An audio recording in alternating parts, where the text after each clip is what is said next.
Godot 4 has had some serious improvements in the world of visual shaders and in the world of noise. I'm going to show you how you can take advantage of those new changes to create some simple 3D water in Godot 4. You're going to want to start by creating a new 3D scene, and in that 3D scene we're going to want a mesh instance 3D. In the inspector, under the mesh property for that mesh instance, we're going to want to select a new plane mesh. And there are a few things we're going to need to set up for this plane. We're going to want to make its size a bit more reasonable. Let's do 10 meters by 10 meters. And then we're going to want to set the subdivision width and the subdivision depth for it. I'm going to do 20 by 20. The higher this is, the lower poly our water geometry changes will be. So in the material property for this mesh, we're going to want to add a new shader material. And in this shader material, we're going to want to add a new shader.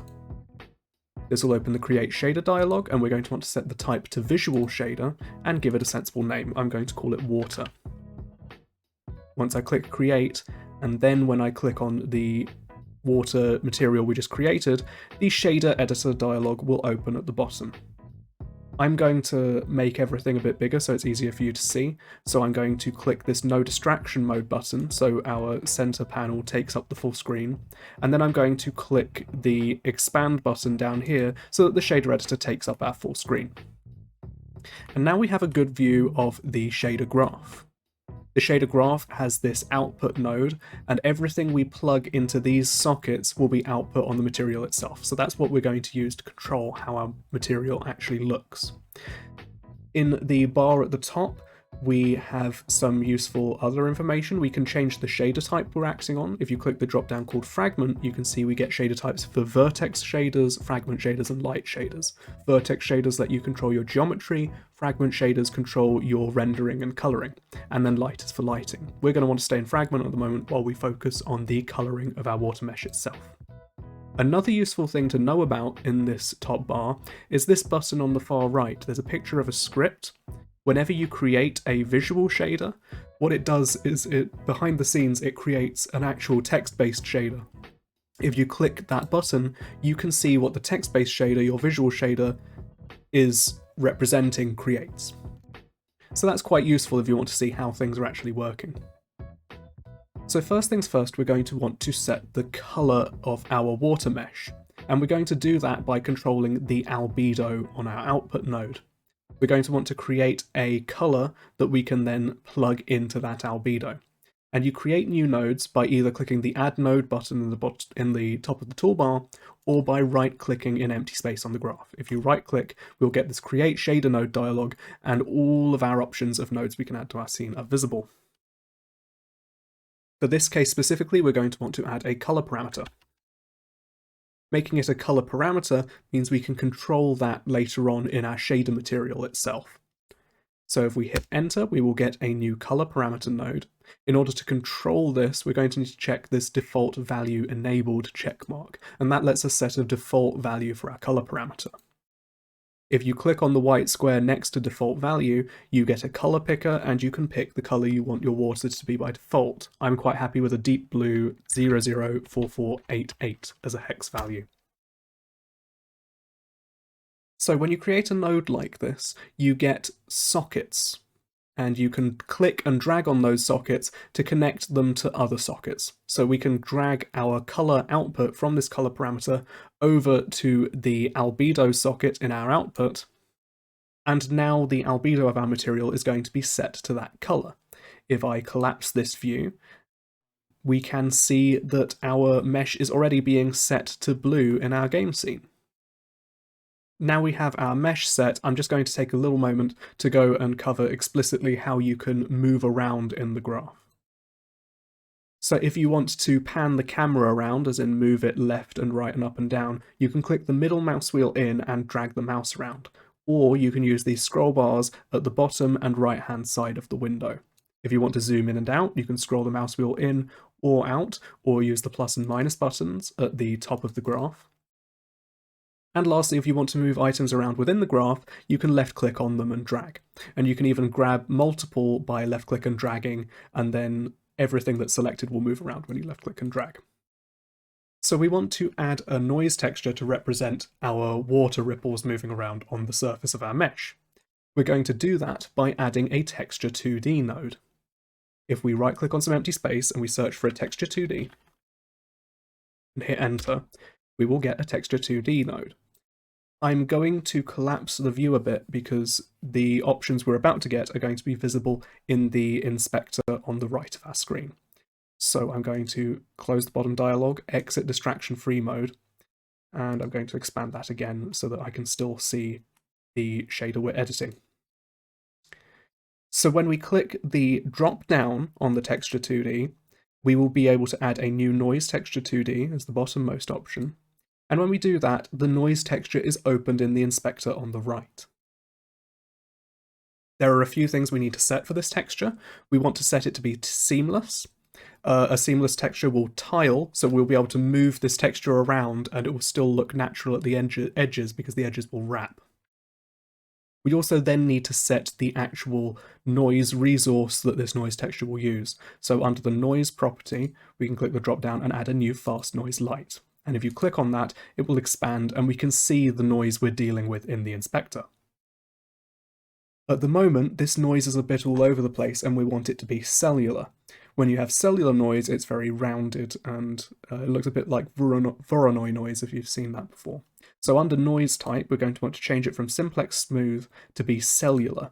And you can start to see the round shapes appearing in the noise itself there, but it's still quite blurred. That's because of this fractal tab. If we go into there, we can change the fractal type from fractal Brownian motion to none, and then there's no fractal distortion happening on top, and we will just be left with these rather pretty big ripply cells. There's still a little bit more we can do to control it though. If we go to the cellular tab, we get some options specifically for cellular noise. We can change the distance function to be Euclidean squared, that will make our darker areas darker, and we can control the jitter. The jitter is how much the cells get offset within the noise texture itself. When it's very low, they are very uniform and just squares, and when jitter's all the way at 1, they will be offset as much as possible relative to that starting point. So let's set the jitter to 1. So now we've got these interesting cellular shapes, we're going to want to combine them with our colour from earlier so that we can see the ripples on the surface of the water. I'm going to hide the inspector now because I don't need it, so I'm going to enter distraction-free mode again. We want to combine our texture with the colour parameter, so to do that we're going to use an add node. When you click and drag on a socket and you release it in some empty space, the create node dialog will open automatically. The node you then create with this dialog will have the socket you just dragged passed in as the first parameter. What we want to do is we want to add this color with the color we have from our texture. So we want to find an add node, and you'll see that there are a whole host of add nodes that seem identical except for this little symbol to the left of them. The symbol on the left of whatever node you're dealing with is the type of variable it operates on. So there's an add node for vector 4s, vector 3s, vector 2s, floats, and integers. In our case, we are dealing with a vector 4. You can tell what kind of parameter is being used in a socket by its color. Whenever you have a bright magenta color, that means you're dealing with a vector 4. When it's a sort of pale lilac, that's a vector 3, and when it's a pale blue, that's a float. There are also some other dedicated ones, like sampler 2D here is yellow. So, as I was saying, when we created this add node, the color from our color parameter automatically got plugged into the A socket for that add node. Now we can drag our color from our texture 2D and plug it into the B socket. And if we expand this little eye icon, we can preview how this value is already looking. And you'll see we've got that blue color from earlier, but everywhere that's white in our noise texture is being overlaid on top. So if I go and connect the output of that add node into the albedo from earlier, and then I minimize this view so we can see the original scene, we will see we've got a nice blue surface with these white ripple shapes on top. So that's nice enough, but now we want those ripples to move. Thankfully, there is a dedicated node for moving textures around, and that is the UV panning node. If we right-click on some empty space and search for UV panning, we will get a node that has both a scale and an offset that we can use to control how the texture will move around. If we plug the UV output from that UV panning node into the UV for our noise texture, and then we plug our global time input into the offset for our UV panning node, it will start moving. So let's find the time input and plug that float straight into the vector3 offset. And this shows that you can plug different sockets into differently colored sockets, but there are some very explicit ways types will be converted that you can read about in the official documentation. But when a float gets converted to a vector3 this way, the float is just put in every channel of the vector3, so the x, y, and z will be equal to whatever the float time was. So now we are panning our texture as a whole according to the current time. So if I look back at our scene, we will see that our ripples on the surface are zooming along at an incredible pace. That's much too quick for us. So we can control that if we return to our panning function with the scale. If we decrease the scale, the amount it pans will be affected multiplicatively. So if we multiply the scale by 0.1, if we set it to 0.1 even, our panning will happen at 1/10 of the current speed. And now we've got a much more sensible rate of change for our ripples panning across the surface. But even to an untrained eye, that looks quite clearly like a fixed texture just scrolling across the surface. We're going to want to mask that to some extent, and we have some really useful tools to do that. The main way I'm going to hide that our texture is panning across the surface is by having some noise going in the opposite direction and combining it with the original. If we select that time, UV panning node, and the texture, we can either right-click and copy and then right-click and paste, or hit Ctrl-C and Ctrl-V, and we'll get an exact copy of that noise texture. We want this noise texture to go in the opposite direction, so we can go into its UV panning scale. We can set that to -0.1 by -0.1. And then we want to make the noise itself be different, because at the moment it will converge whenever they're both starting at the same point, whenever their offsets are equal. So if we click on the drop-down next to our noise texture, we can select Make Unique Recursive, and now this noise texture is going to be completely distinct from the previous one. If we didn't make it unique recursively, whenever we changed one, the other would change, because they're currently sharing a resource. So if I collapse this down, go back to the inspector, and open that new noise texture, we should be able to change its properties without this one changing. There we go, so we've now got a new noise texture with a completely different seed to that previous one. And we're going to want to combine these two noise textures together. We're going to combine them with a multiply node. So if we drag the result of that first noise texture into open space, and we search for multiply, and we find a multiply for vector 4s, we can then plug our second noise texture into the B socket for that multiply node. And when you multiply two textures together like this, the result will be a texture where it's only white, wherever both of the input textures are white.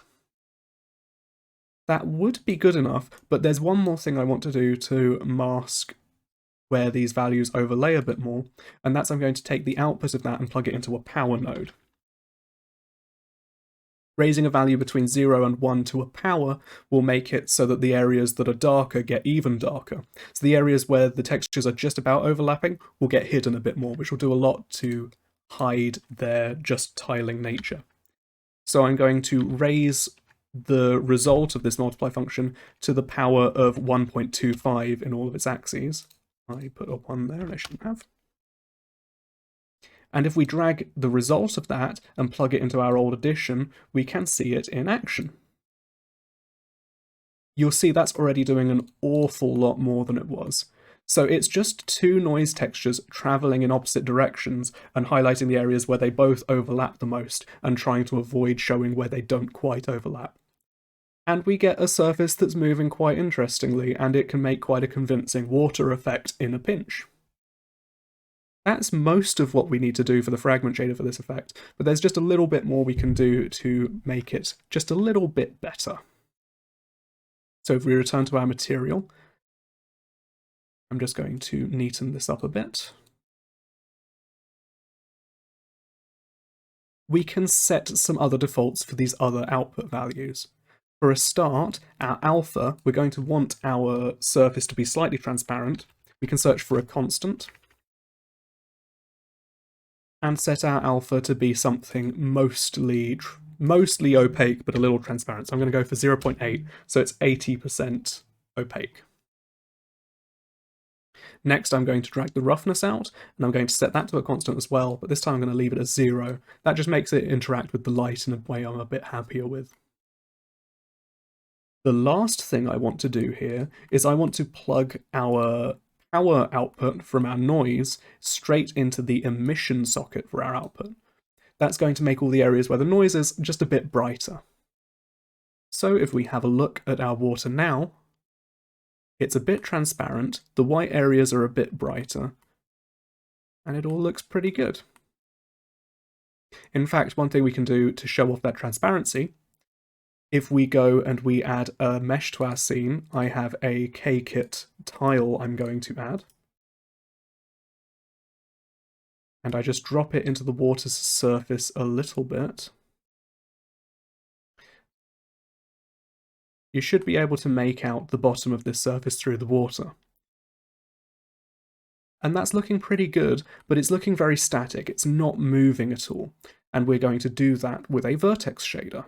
If we go back into distraction-free mode, we go to full screen, we can look in the graph at that drop down at the top we were looking at earlier, the fragment one, and we can change over to a vertex shader. This is going to deform our geometry and move the vertices on our plane mesh up and down.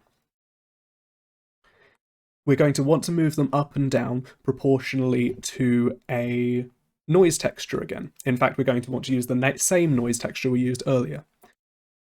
So let's make a noise texture. We know how to do that. We are going to need the time. We are going to need a UV panning node. And we are going to need a texture 2D. And we can plug all of those together. Our time goes into the offset of the UV panning node. Our UV panning scale is going to be 0.1 by 0.1. And our UV is going to plug into the UV of our texture. So I'm going to do a little shortcut to grab the texture we used for the previous noise shader. What I'm going to do is I'm going to return to the fragment shader. I'm going to click on the drop down for the noise texture that's moving 0.1 by 0.1. And I'm going to click copy at the bottom of the drop down. Now if I return to the vertex shader and I go to that same tab, I can click paste from the same list and the resource will be copied over to this texture. And because I've not made this unique, when we change one it'll change the other and vice versa. We could also do this with either a varying value or with a parameter passed in, but that's just a nice quick and easy way to move resources around. So we have our panning texture, and it's the same one as used in our fragment, but we need to use this to offset the position of each of the vertices in our geometry. The way we're going to do that is by using the vertex's position, where each vertex currently is, the normal, which is the direction straight up from the water's surface at that point, and we're going to multiply that normal by this noise value. So wherever the noise is white, we will move further up. Wherever it's black, we will stay closer to our starting point. So we can add the vertex that's going to be our starting point as an input value. And we can add our normal as our direction straight up. And we're going to combine this all together with one node. We could just multiply the values I said earlier and then add the vertex on top. But as a shortcut, we can use a whole multiply add node. What multiply add does is it takes two values. I clicked on the wrong one. What multiply add does is it takes two values, an A socket and B socket, and multiplies them together, and then it adds a C socket value on top. So we can plug our noise into socket A, our normal into socket B, and our vertex into socket C. Now, if we plug the output of that into our vertex output for our shader, we exit out of full screen, we will see we've got our water and it's going crazy because it wants to go 1 meter up wherever the noise is white. So the way we're going to get around that is we're going to multiply our normal by a constant value that's less than 1 meter. So if I go back to our vertex shader, I go to normal, I drag the output of that into a multiply node, this time for vector 4s. Vector 3's work actually, the normal's a vector 3. You'll see we get a second socket that is set to 0, 0, 0 by default. If I set it to 0.2 by 0.2 by 0.2, now our normal, instead of being between 0 and 1 meter, is between 0 and 0.2 meters. So if I plug the output of that into the B socket we used earlier, and I return to our scene, our water moves much more stably.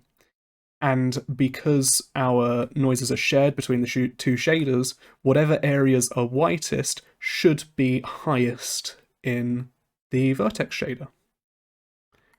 So if we look closely at our surface, we can see the water lapping up against the shore. Wherever's getting high is being drawn with these whiter ripples.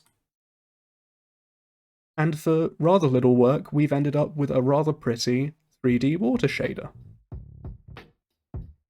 I've been experimenting with water shaders a lot recently for my course Godot for Beginners. With the panning noises in different direction, I use that to pan two normal maps over each other. If you find free online normal maps for water, it's quite a nice way to get really good lighting information that can just look quite pretty with very little effort. Another thing that's a really good addition is using a depth check to try and find out when a surface is behind the water and render that differently so that it looks like there's foam lapping at the edges of a surface. That might make another nice video if anyone's interested to hear about it. Thank you very much for watching, it's been my pleasure, and I will see you in the next one. Cheers.